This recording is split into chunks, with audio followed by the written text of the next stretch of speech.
The following is an America Matters media production. The views expressed do not necessarily represent those of the station or its advertisers, although we think they should. But that's the opinion of America Matters Media.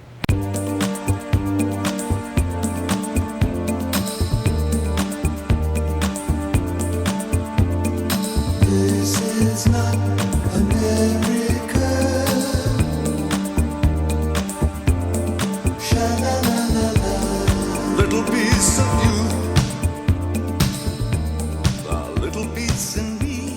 Well, welcome to Talking Truth to Power, America's Freedom Talk Radio, heard in Nevada and the world. We're on AM 1130. And in California, where DeSantis has warned Californians not to come and pollute his state.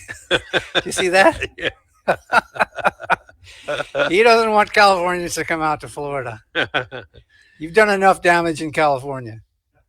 And now we're also on FM 90. Locally here, 93.7. And we've got a repeater where, Shanimal? We blast out in Fernley now. Fernley, so that's another, 200,000 you're reaching. Yeah. All right. Of the Hicks. Yep. So we are expanding. I'm sorry, did you say Hicks? I said Hicks. In the great Dust Bowl of Ferndale. We love the Hicks here on Talking Truth to Power. All deplorables are welcome. We're deplorables. Yeah, we That's are. right. So We're white, we're racist, we're all those things, aren't we? yes, we are. Anti-Semitic. Yeah, Don't that's forget right. that. I mean, Do we have a Jews in the News segment this week? no, not an official one. Oh, okay. No, we're taking easy on our Semitic brethren. But Madeleine Albright's memorial was this morning. Oh, was it? Yeah. So, You know, she cared about people. oh, yeah, she was a people person. She really was. And Especially family, children. especially children. Yes. And we know this because She told us.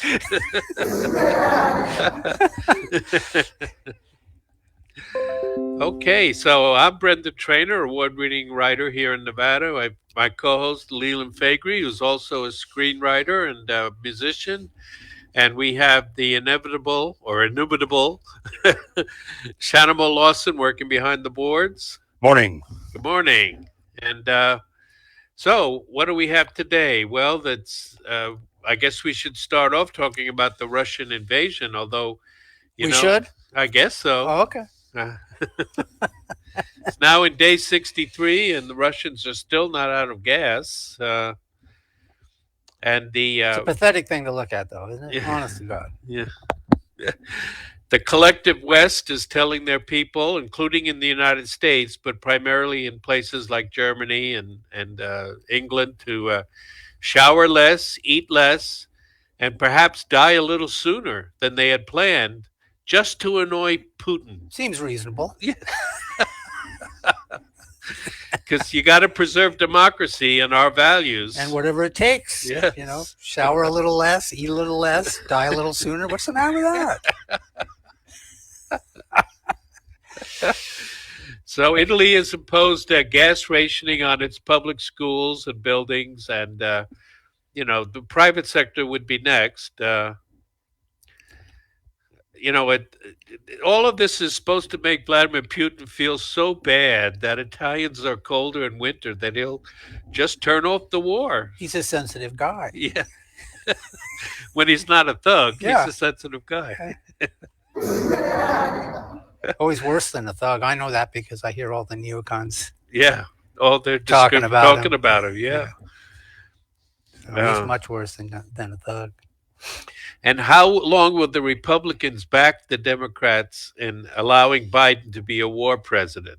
I mean, As long as it takes. it's Because it's the industrial military complex at all cost. Yep. Well, What am I doing here? I mean, even if that stuff gets taken out, and it looks like a lot of it is being taken out. oh yeah, Once it gets into Ukrainian airspace, it's gone. it's gone. Yeah, It's targeted. It's targeted. So, and that doesn't matter to them either. They'll just keep sending it in. They'll just keep replacing it It's money. at taxpayer expense. Right. We're paying for it. We're paying for it. It's all our money. So the industrial military complex doesn't care. No, They're raking We'll it replace it. Oh, did that one not get through? All right, we'll send another one out. in. See, the last 2 years was Big Pharma's turn. We made sure they made all the money. That's Now right. it's the military-industrial That's complex. right. Their turn. They've got to. Russians are coming! The Russians are coming! And Zelensky says that, or has demanded that the globalists control Russian nukes. Isn't that convenient? Mm-hmm. So that sets up the table at the UN, because that's what he's saying. Is the United Nations ultimately will control the nuclear arms race. That's what Zelensky is advocating. Oh yeah, that's what he's advocating. That's what it's perfect. That's why Zelensky is there. Well, saying what he is. Yeah, of course, he was placed there to run interference for our global design. Yeah. Exactly. And we are now officially in a proxy war with Russia, even though Congress has never debated it or declared it. Or just like Vietnam and Korea. Yeah, exactly. Those were never declared either. We're no longer there to fight for that fabulous democracy that Zelensky holds dear to his heart. But you know why this one is different? Why is it different? Because it's east-west rather than north-south. Oh, yeah. That's the only difference. You mean they're killing blonde, blue-eyed people that kind instead of dark-haired, brown-eyed people? One way of putting it, yeah. Well, it doesn't matter as long as they're not Jewish. Done, if you hold near and dear to you that you like to be able to. Anyway.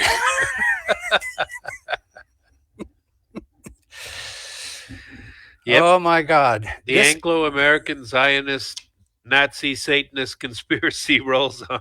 His discognition, I'm telling you, is now become a lot more, a bigger part of the narrative than it has been.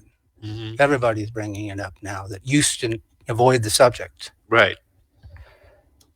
Okay. It's going to be, how do you get him through the midterms and then beyond? That's going to be the challenge. And it's not a challenge that they're finding easy. I know they floated Pete Buttigieg as the heir apparent because Kamala has failed utterly. Yeah, ostensibly his position has been raised because hers has been in remission now for some time. I can't imagine why either one of those two people are even remotely of any value to the Democrat Party, and I don't think they are. Yeah.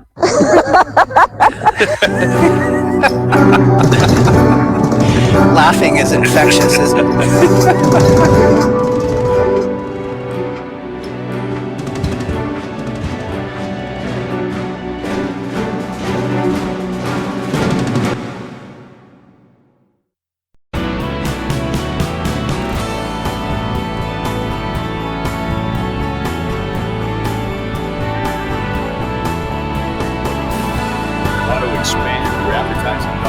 Sponsor this or any America Matters program by calling 775-827-8900. Extension 2.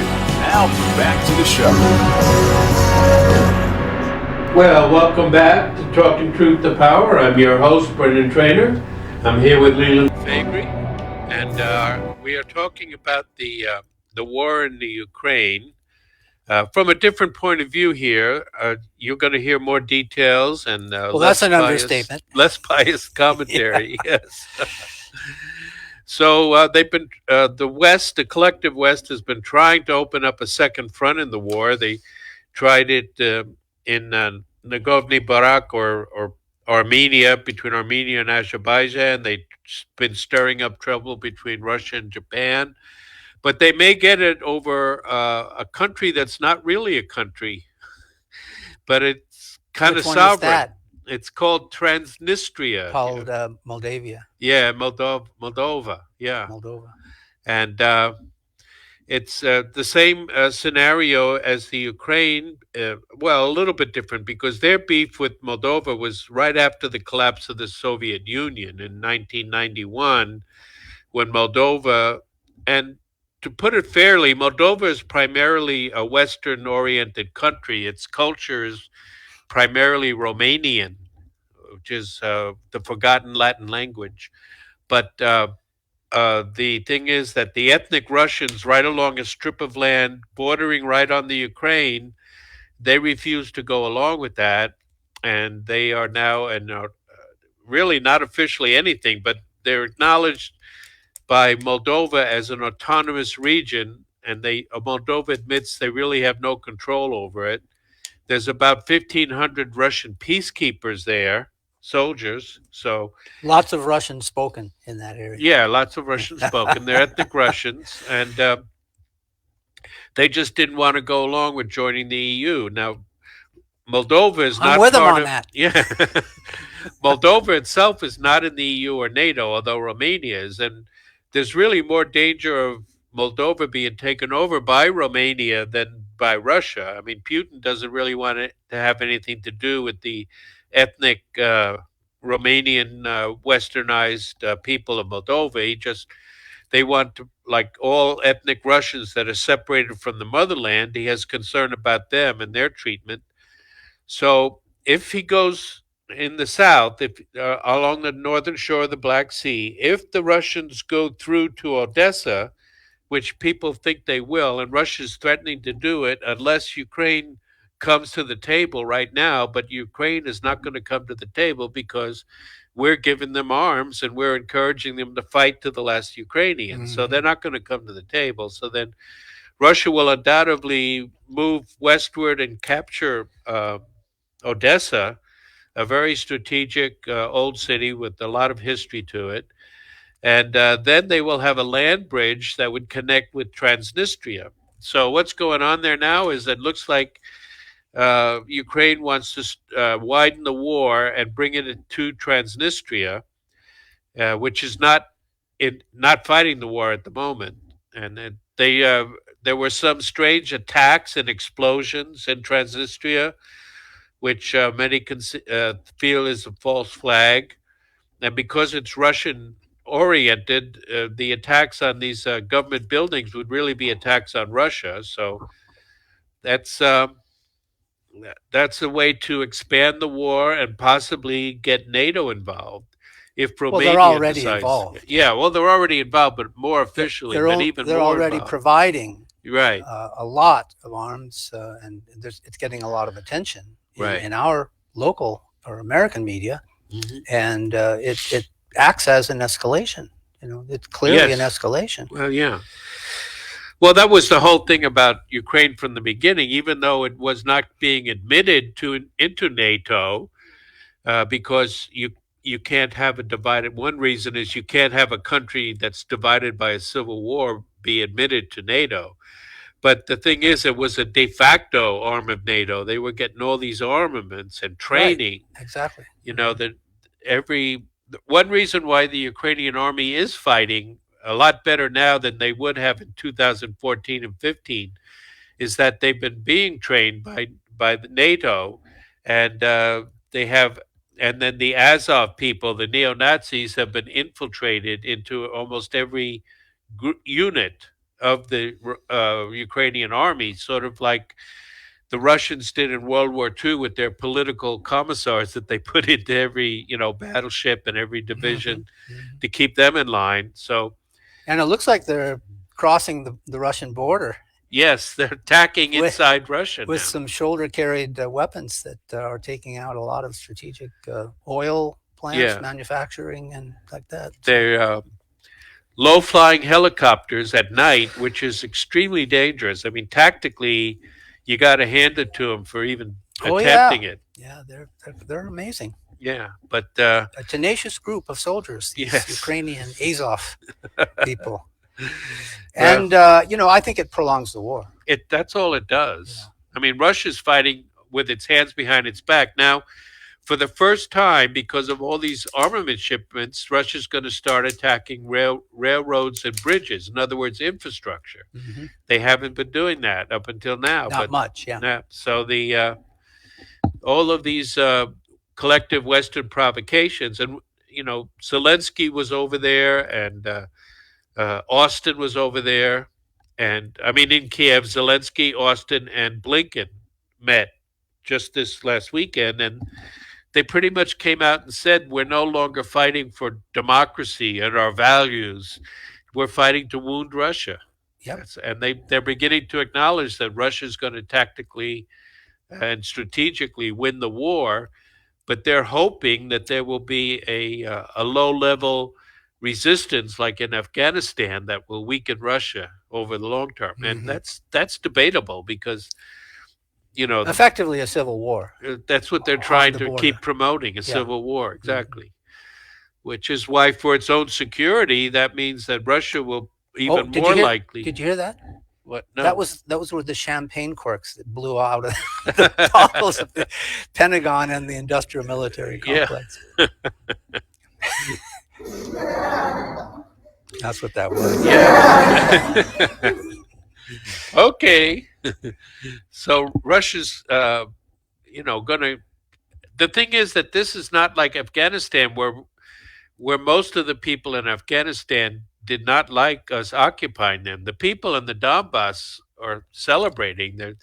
They were actually handing flowers to the tank drivers. You got that on video.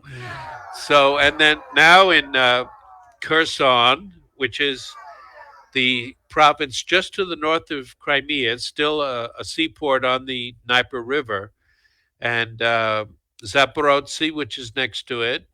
And then next will probably be Kharkov or Kharkov. They're going to hold referendums, and they're already using rubles instead of the Ukrainian currency, the hryvnia. And they have Russian flags flying off of the government buildings in these provinces. So they're not going back, and it's going to be with popular support. Will there be a dissident faction that will carry out a guerrilla war? Maybe, but there's a good likelihood they won't, that the Ukrainians will just migrate to what's left of Ukraine after this is over, if anything. I don't know. They're a tenacious group. They may not ever stop. Yeah. That may not ever.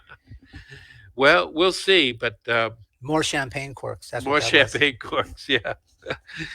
Yeah, already the Western governments are running out of all these surplus, equipment that they've been sending there. Well, that's what they see it as, a way to resupply NATO countries with newer equipment. Exactly. They got rid of the old Soviet era stuff. So so now they have to go buy new stuff. They made it very clear that was part of this process. So. Right.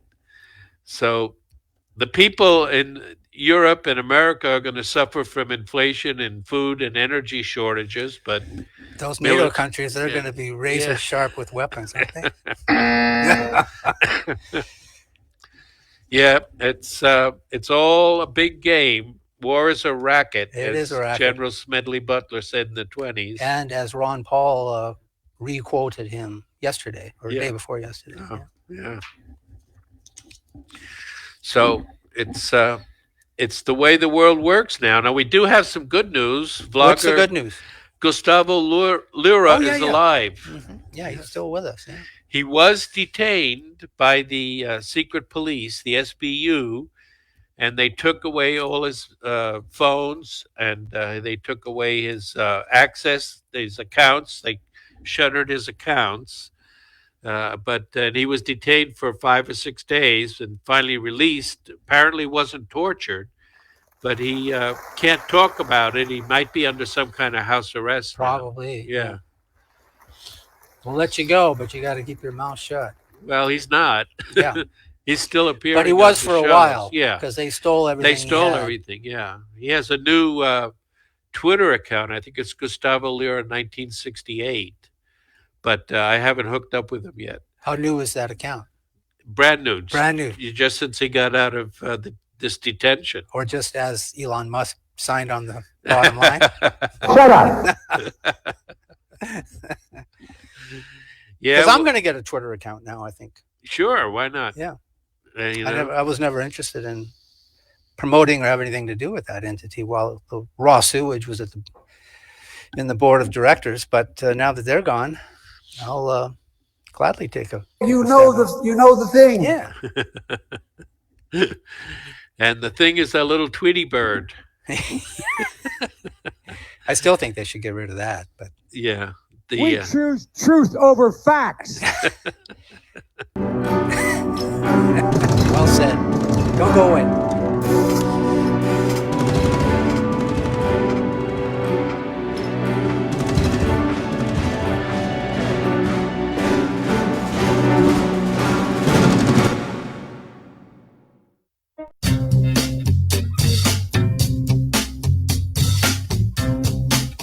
Hi, this is Eddie Floyd. Let me tell you about my favorite non-profit public charity, Wainema Wild Horse Sanctuary, located on the Forsythe Ranch in Hallelujah Junction area.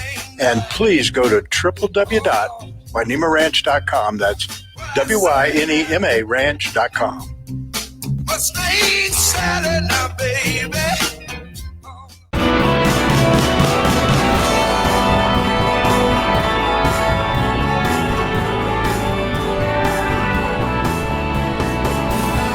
Unable to listen to the whole show, a recording of today's program will be available later today. Visit americamatters.us and click on the podcast link. Now, back to the show.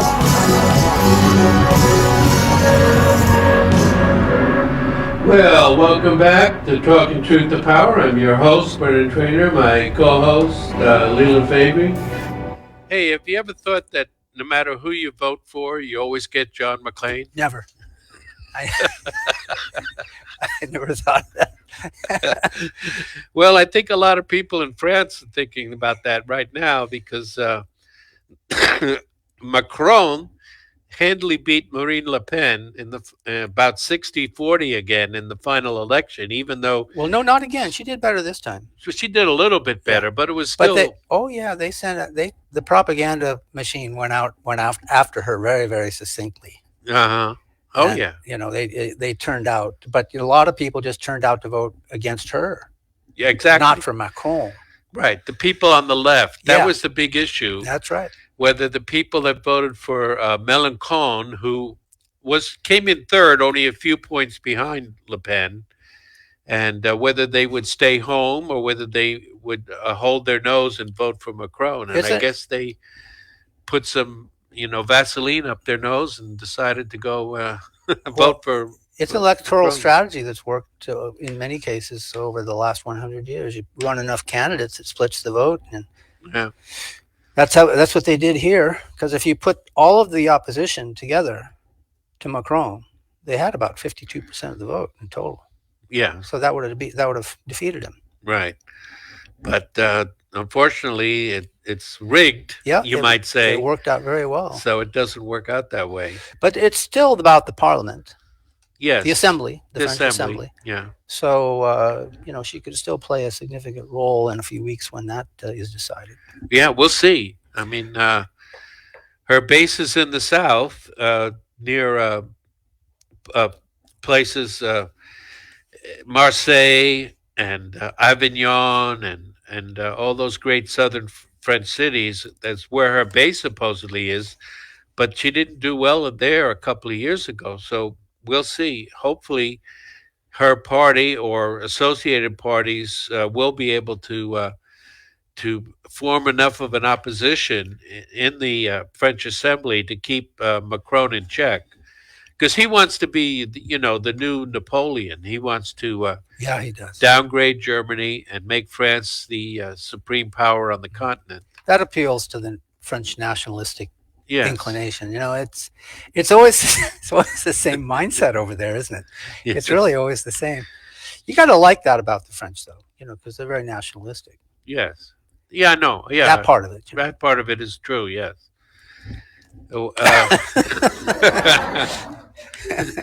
I mean, they have a unique culture. They don't mind the big bureaucracy. In fact, they revel in it as long as it works to their advantage. Yeah.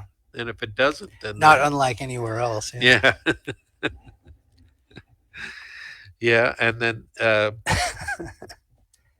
but the rootless cosmopolitans have, at least for now, taken the upper hand. Yeah. Well, Europe is safe for now. The Union, that is. The European Union. All right. So what's new with Hunter Biden? Besides, Who let the dogs out? Who let the dogs out? Well, whatever is new with him, he wouldn't know about it. So I know that the Peppermint Patty and her they got a lot of splaining to do now about Joe's knowledge of what was going on with Hunter, because more and more evidence is showing up that Hunter's business partners have visited the White House numerous times. They must really like that tour, you know. Well, it's a beautiful place. Yeah. Yeah. Way to go, a-holes! It's well dusted, that kind of thing.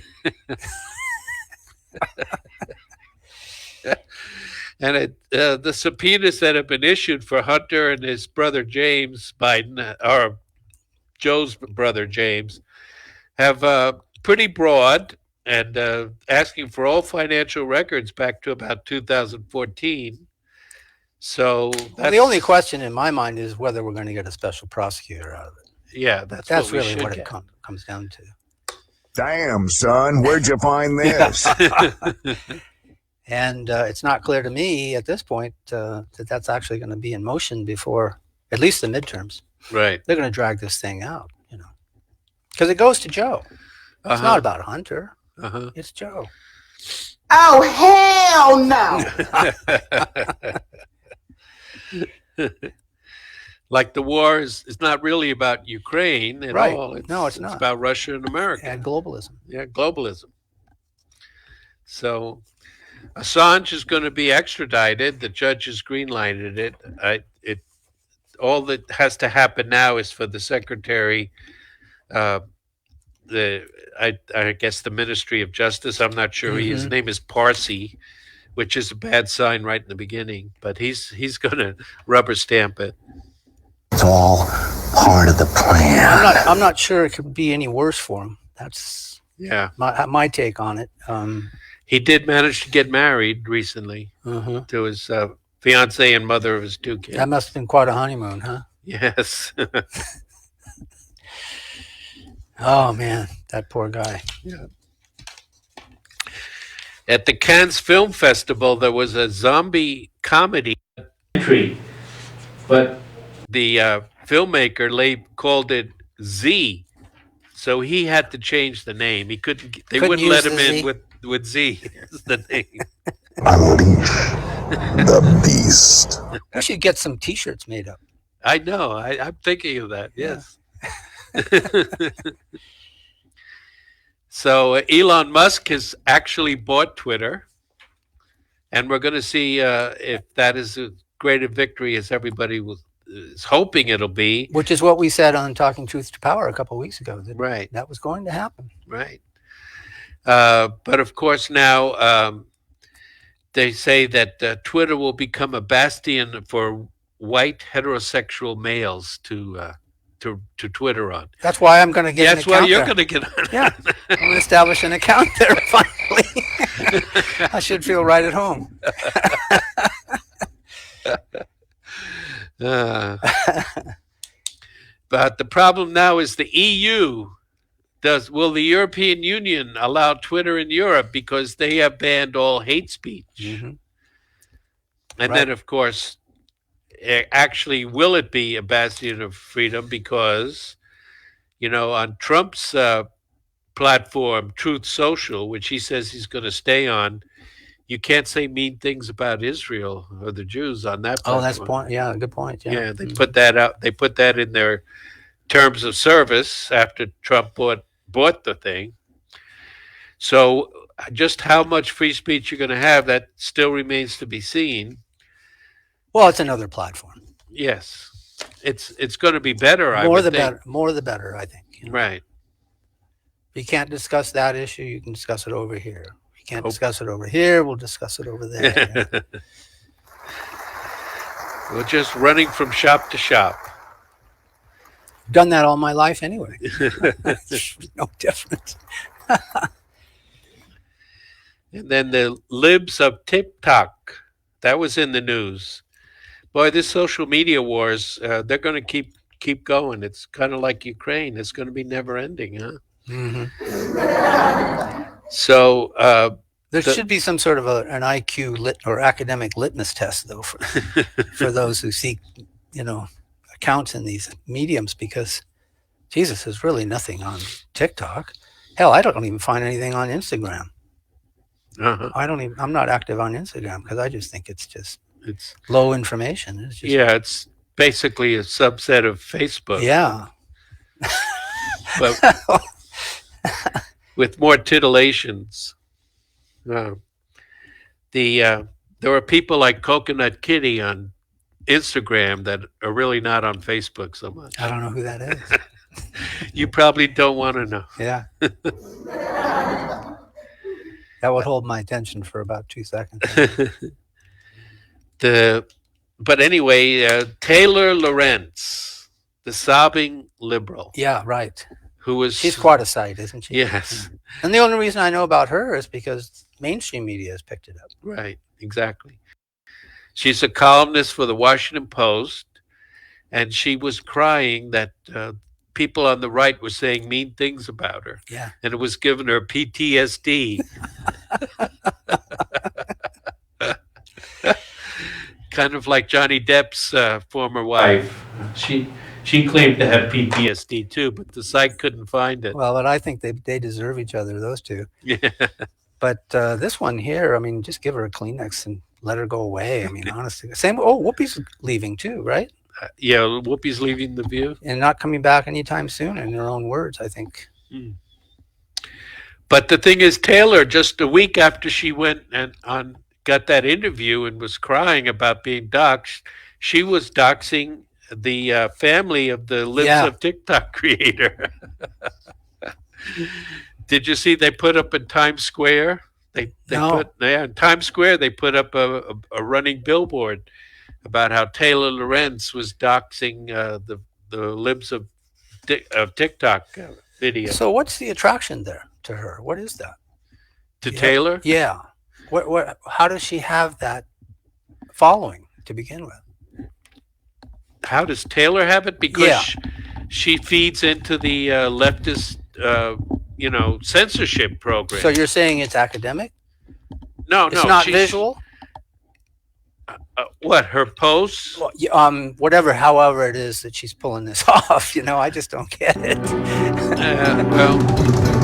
She's just slandering people for a living on the Washington Post. Jeff Bezos is paying her. Oh, okay.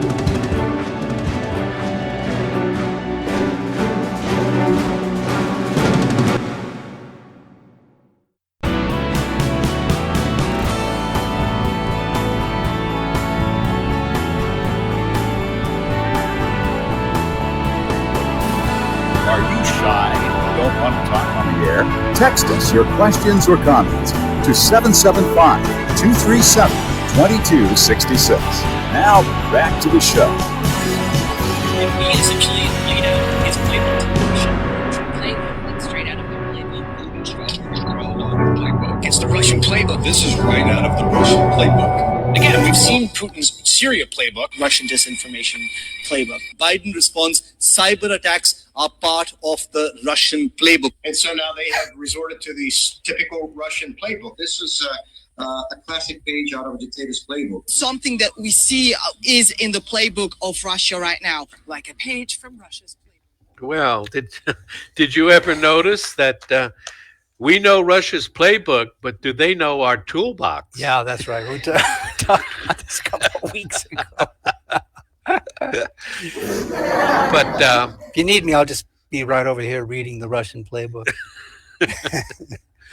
So an EU spokesperson this week, an attractive young German bureaucrat with the EU or NATO, she was interviewed on German TV, and she spoke in English, but she said that the Russians are not really Europeans.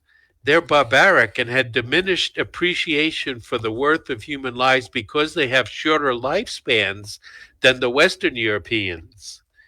And one of the last tweets that Gustavo Lira tweeted out before he was arrested was, no one is talking about the irony of Germans speaking poorly about Russians since Goebbels and... Yeah. Yeah, that was a legitimate reason for the war, according to them. Yeah.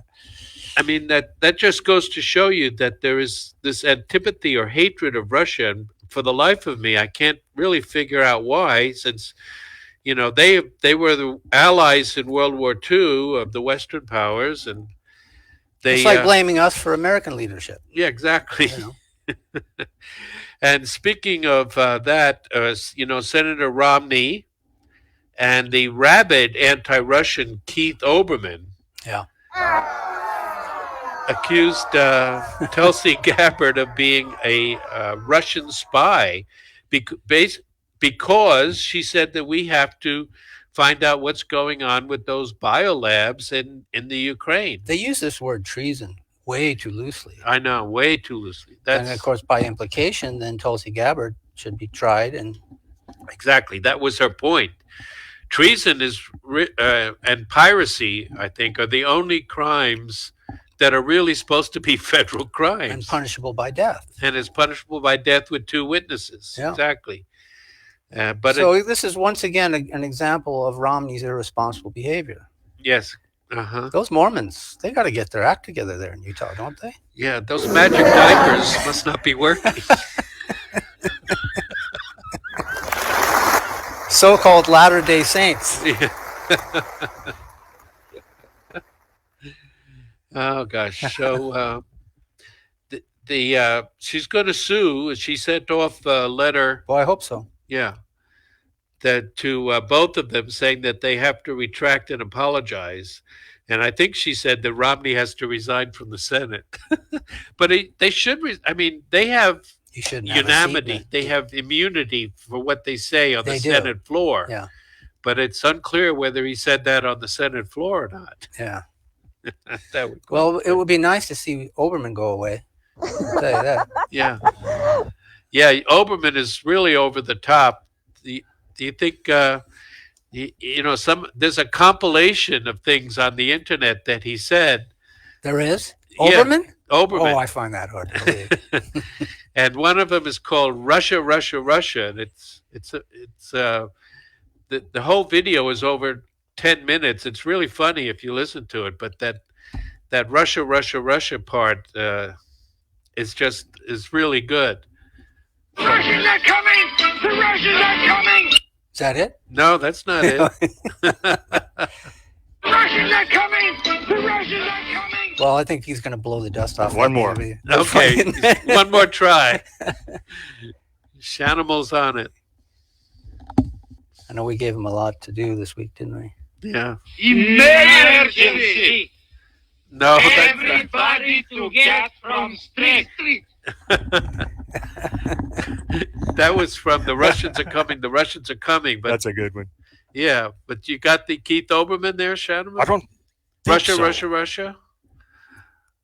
That file that I sent on Saturday, The one that we just sent you, had about five different MP3s. Yeah. In it, so. Let's see which one. But he's a contemptible human being. Oh yeah, Olbermann. In many ways worse than Romney. Exactly. I think, I mean, he was. He's awfully intelligent. He is smart, but he reveals the underbelly of our opposition more than perhaps anybody else does, and that's why they've kept him sort of in the background lately. Right. Even his corporate masters don't want him out front. Right. So everything he says that's so over the top is repeated by more genteel people Yes, exactly. on CNN and MSNBC. Exactly. With a little more decorum, That's exactly what they've done. Yeah. All right. I think we may have it. Scum! Russian scum! Well, that's one of the things he says. But Russia! Always Russia! And that's something else he says, too. Russia, Russia, Russia. Here we go. Russia, Russia, Russia. Russia, Russia, Russia. Russia, Russia, Russia. Russia, Russia, Russia. Russia, Russia, Russia. Russia, Russia, Russia. Russia, Russia, Russia. Is this going somewhere? Russia, Russia, Russia. Russia, Russia, Russia. Yeah. And so that's what we've been hearing for the last 5 years. What a fruitcake. This guy started on the ESPN calling high school football games. Yes. Yeah. Exactly. What a fruitcake. All right. But he had to take a back seat because he was just over the top, and they relegated him to I don't know what they did with him. Did he take a couple years off or something? Yeah, he wasn't in sports broadcasting for Right. a while. I think he's doing something now with the sports, but again, to make a living. But on the side, he's just this fanatical, hard leftist So he is, that yeah. hates Russia for whatever reason. He hates us too. it doesn't even appear to be Jewish, to be honest with you. And I don't say that lightly because we never say that lightly around here. Diaspora ethnic Jews have a lot of hatred for Russia. Just look at Adam Schiff. I mean, that's all you got to do. Yeah, good point. Yeah. He's the poster boy for it. And as Durham has revealed this week, he was in from summer of 2016 on the mythology, the conspiratorial mythology that Trump had some relationship with Alpha Bank in Moscow. Oh, yes. Yeah. It's a complete lie, prevarication from the beginning. That was Adam Schiff. And this sentiment is among the British elites in particular. You know, the financial center, London, of banking, which, you know, let's face it, it's heavily controlled by our Jewish friends, and they have a hatred for Russia. And part of it is probably strategic because America and England are basically sea-based powers. I mean, England is no longer a power, really, but we're apparently mainly maritime powers, and Russia, of course, is mainly a land-based power. Right. So there is that. Mackinder was the original theorist of that, the heartland. He called Eurasia the heartland, and then the struggle between the heartland and the rim land, which was Western Europe and India and so on. But which is why the founding fathers were so concerned about entangling our destiny with Europe, any part of it. Exactly. That was the whole point of independence. Yep.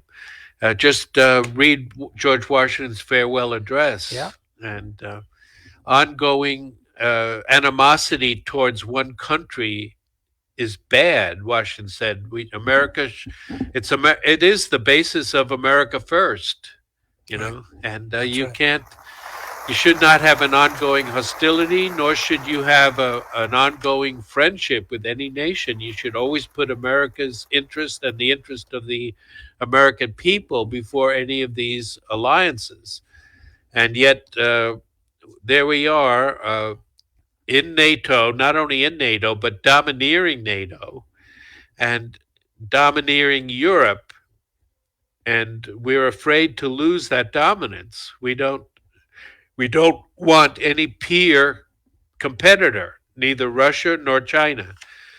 But instead of like trying to find a basis for a good relationship with Russia and maybe use that to counterbalance China somewhat, instead we've been so caught up in this hatred of Russia, which is really unfathomable to me. If I, when I look over you have to have an European enemy. History. The whole point is from a that's strategic part of it, perspective. You have to, and if you don't have an enemy, you create one. So that's what they've done here is they've manufactured and constructed an enemy to legitimize the industrial military complex. Right. And Russia is a Christian country, but it's a Orthodox Christian country, unlike Western Europe, which is primarily Roman Catholic and Protestant. So even though they both worship the same God, they're at each other's throats since 1054. Yeah. And it's all about, theologically, it's all about one thing. I mean, 90% of the battles in Christianity are about the Trinity. And that's what it was about, whether the Holy Ghost comes from the God the Father or also from the Father and the Son. That was it. That's why they put it on. Well, you know what? Finish the show. Chris Wall. Sorry, Chris. Oh, you do? Yeah. I shed a tear from the other day. Because he's a victim of all of it. Is that what you said?